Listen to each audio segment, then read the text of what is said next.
प्यारे विद्यार्थियों, आप सभी का हार्दिक अभिनंदन, स्वागत। आज हम नीति शतकम में धन का महत्व है इस विषय पर जो पद्य हैं उनका हम अध्ययन करेंगे। आपको पता होगा कि हमारे जो भारतीय संस्कृति है उसके अंदर 4 पुरुषार्थ जो हैं, धर्म, अर्थ, काम, मोक्ष, उनमें जो अर्थ है यह भी एक पुरुषार्थ है। और अर्थ यानी जो धन है उससे संबंधित जो 10 पद्य हैं उनमें अर्थ का महत्व है, अर्थात धन का महत्व है। और जो धन होने पर, धन न होने पर, धन के मध्य से क्या उसके परिणाम होते हैं, धन का सदुपयोग कैसे किया जाए, इस विषय में जो इसमें चर्चा की गई है इन सभी पद्यों के अंदर। तो अब हम इन पद्यों का वाचन करते हैं।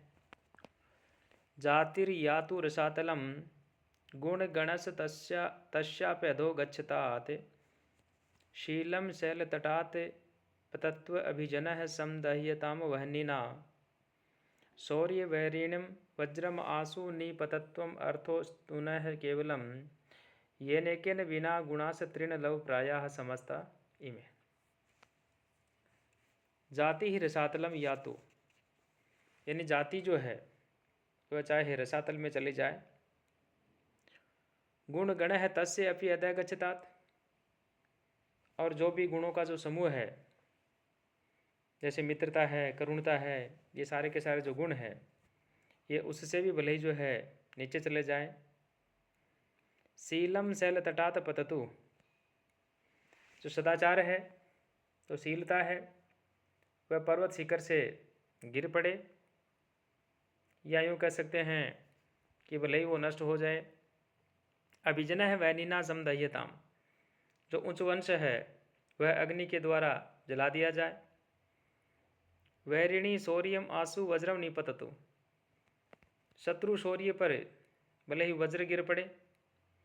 न है केवलम अर्थ अस्तु येन एकेन विना समस्ता इमे गुणाः तृण लव प्रायाः सन्ति। हमें तो केवल मात्र एक पदार्थ वो मिल जाए, यानी धन मिल जाए, जिसके बिना मनुष्य के सारे गुण जो हैं तिनके की तरह जो है तुच्छ हो जाते हैं। पर विद्यार्थियों, यहाँ धन को ही जीवन के अंदर सब कुछ माना गया है, धन को ही चरम लक्ष्य के रूप में माना गया है। इस धन के आगे जो भी सात्विकता है, सदाचारता है, पराक्रम है, कुलीनता है, सारे के सारे गुण जो हैं ये महत्वहीन हो जाते हैं। केवल मात्र जो अर्थ परायण लोग जो हैं वो ही ऐसा मानते हैं कि अर्थ जो है उसी की ही जाति है और उसी के अंदर सारे के सारे गुण जो हैं, बाकी अन्य जो है सदाचार इत्यादि गुण जो हैं भले नष्ट हो जाए, उनका कोई फर्क नहीं पड़ता। तो कुलीनता जो है वह भले भस्म में शात हो जाए, शत्रुता शौर्य पर वज्रपात हो जाए, तो कोई चिंता की बात नहीं। वो इस प्रकार से चाहते हैं कि हमें केवल धन जो है वह मिल जाए। यदि किसी के पास धन नहीं होता तो जन सामान्य की दृष्टि में उसके अन्य जो गुण हैं सारे के सारे उपेक्षा के पात्र होते हैं। और अर्थ जो है वह प्रधान भौतिकवादी समाज के अंदर मानव के अन्य गुण जो है उनमें उन गुणों को जो है महत्व नहीं दिया जाता। तो यहाँ इस पद्य के अंदर केवल मात्र जो धन है उस धन के विषय में ही जो बात कही गई है। अब यहाँ अन्य कोई भी जो है प्रसंग आएगा तो यहाँ धन उसके अंदर जो है अवश्य आएगा, यानी धन के विषय में सारी बातें कही गई हैं।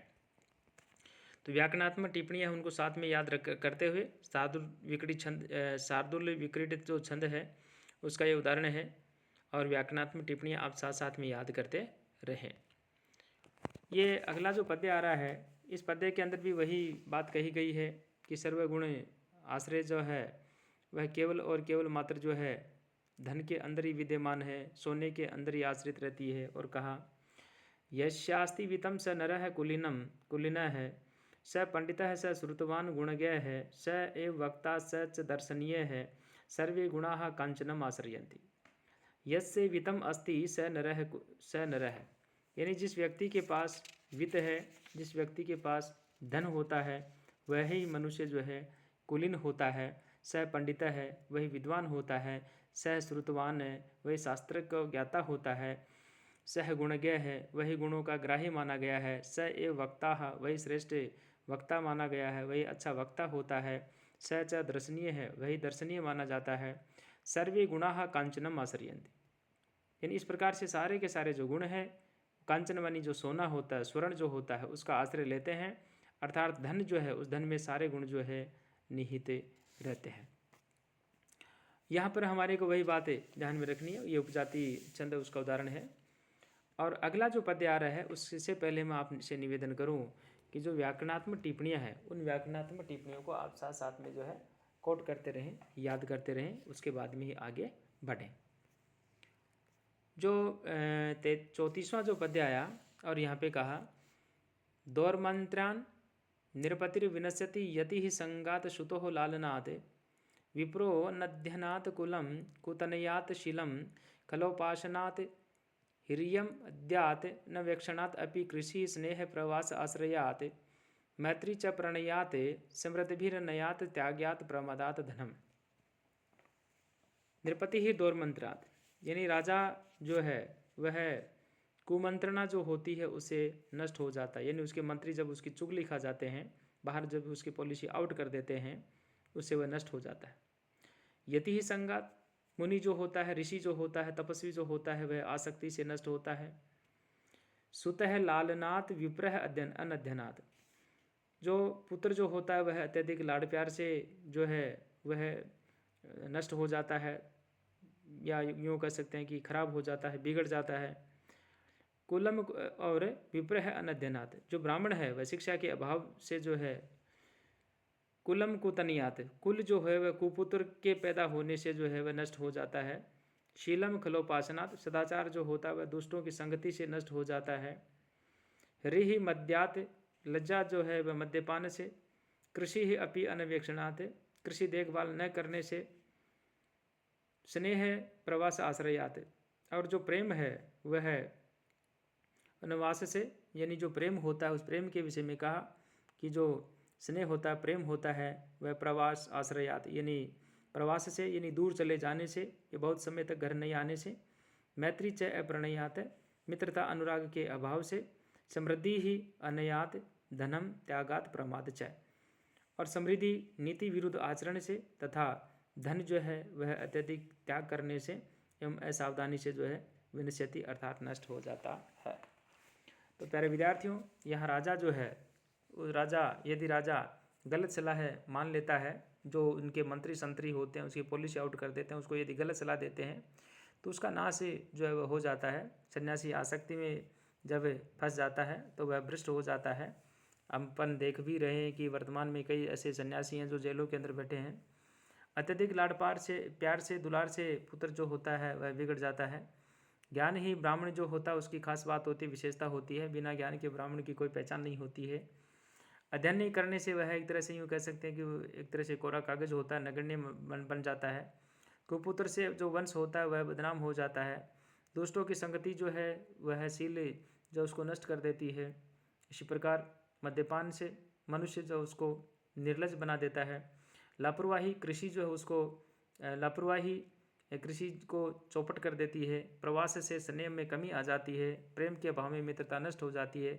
इस प्रकार से अनीति जो है समृद्धि को नष्ट कर देती है। अत्यधिक दान तथा असावधानी बरतने से धन है वह नष्ट हो जाता है। इस प्रकार से धन के व्यय की सीमा जो है उसका ध्यान जो व्यक्ति को अवश्य रखना चाहिए। यहाँ अपने को ध्यान ये रखना है कि पद्य का जो अनुवाद है वो करने के बाद में हमारे कोई व्याकरणात्मक टिप्पणियाँ हैं उनको भी साथ साथ में याद करते हुए बढ़ना है, आगे बढ़ना है। और इस पद्य के अंदर जो है शार्दुल विक्रीडित नामक छंद है। नेक्स्ट जो पद्य आ रहा है, यहाँ धन जो है उस धन की 3 गतियाँ बताई गई, और आवश्यकता से अधिक जो धन यदि कोई संग्रह करता है तो क्या उसका नुकसान होता है उसके विषय में भी कहा गया है। दानम भोगो नाश तीसरः गतयः भवन्ति वित्तस्य यो न ददाति न भुंक्ते तस्य तृतीया गतिर्भवति। दानम भोग नाश है इति च वित्तस्य तीसरः गतयः भवन्ति, यानी दान भोग और नाश जो है धन की ये 3 गतियाँ होती हैं, मानी गई हैं, बताई गई हैं। यह है न ददाति, जो मनुष्य न तो दान करता है, न भुंकते, न उपभोग करता है, तस्य तृतीया गति है भवति। उसके धन जो है ये उन्हीं उसके धन की जो है तीसरी गति अर्थात नाश होता है। इस प्रकार से धन जो है उस धन की 3 गतियों के विषय में कहा। धन की 3 गतियाँ कही कि दान, भोग और नाश।